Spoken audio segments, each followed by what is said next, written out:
Good evening. Let us see what we are talking about this evening. Anna, what are we talking about this evening? The Rolling Stone magazine released this story about a woman or a girl by the name of Jackie who claimed that she was brutally gang raped at a fraternity party. And then later on, it turns out that there were many discrepancies in her version of the story. And Rolling Stone also didn't talk to the alleged rapist or anyone else for a different perspective on the story. Yes, I remember that case. I suppose you're going to say that it is a good thing that we had due process, and that the members of that fraternity hadn't gone through any more hell than they already did. I mean, Greek life had already been shut down over her accusation. Their fraternity had already been vandalized due to her accusation. The men had already been shamed due to her false accusation. They had already gone through quite literally what must be a living hell for them. So it's a good thing that they had due process. Right, Anna? You, as a journalistic organization or publication, should already know what the editorial process should be in regard to journalistic ethics, right? So I just think it's really interesting that it's like, let's go back to journalism school and figure out if our editorial process is okay. No, your editorial process sucks. You don't even need Columbia to get involved, if you ask me. Oh, I see. You're focusing on the bad journalism. Even though it was Jackie's lying that could have destroyed a few men's lives. How many times do we have to hear the story of men who have been in prison for decades, only to be released for the woman to say, "Oops, sorry, I lied." But that's not the story. The bad journalism, that's the story. That's where it's at. It's the bad journalism. Those bad journalists, they probably subscribe to the Patriarchy magazine. Stop right there. That's precisely the reason why the Rolling Stone piece is disastrous, right? Have you finally come to your senses? Have you finally realized that the big problem with the UVA rape story is that it sheds light on the fact that there are false rape allegations?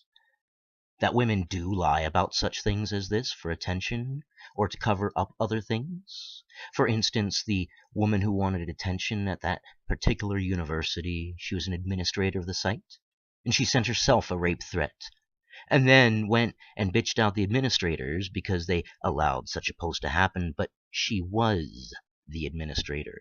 And then she threw feminist rallies saying, look, you see this? This is how men are. This is toxic masculinity. But then when cops did a forensic investigation upon her computer, what do you think they found? She had sent those threats to herself. Or how about the woman in Florida who got a hickey when she was out with her boyfriend? She didn't want to get in trouble with her father, so she cried rape. Or perhaps the woman who was taking the bar exam that she didn't study for and she got a bad grade, and so she cried rape, pointed her boyfriend out, said he'd been beating her and raping her for years, but she lied. Shall I go on, Anna, or have you heard enough?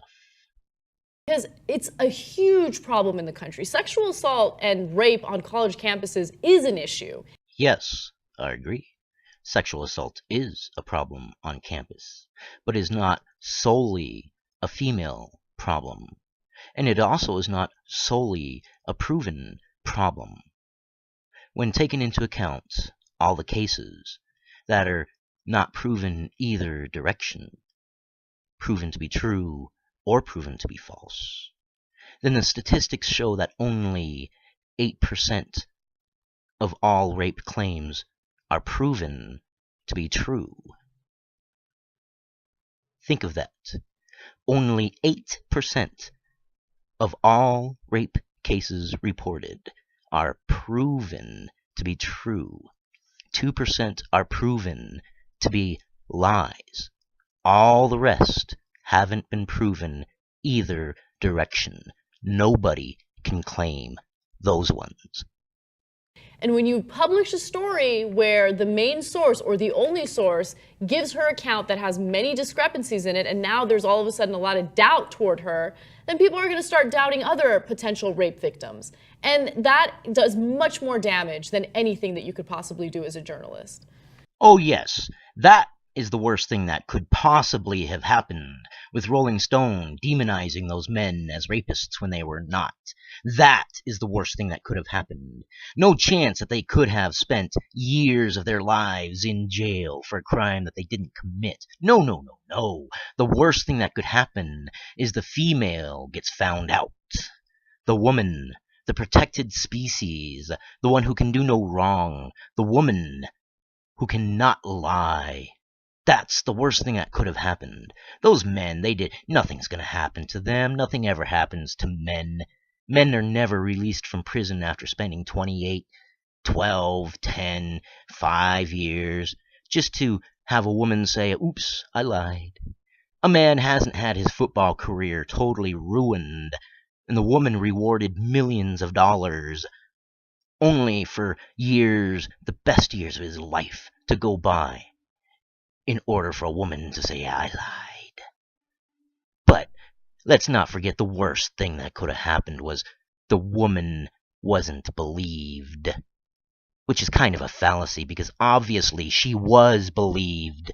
If she wasn't believed, they wouldn't have picketed the fraternity house. If she wasn't believed, they wouldn't have vandalized the fraternity house. Use common sense, Anna. Perhaps what we need is a male perspective. Perhaps our co-host can shed a little bit of light on the subject. Cenk Uygur, tell us what you believe about the situation. First of all, publishing this without checking with the accused is crazy, right? Yeah. Just relying on only one person's version of events is clearly not right. Oh, Anna, you silly girl.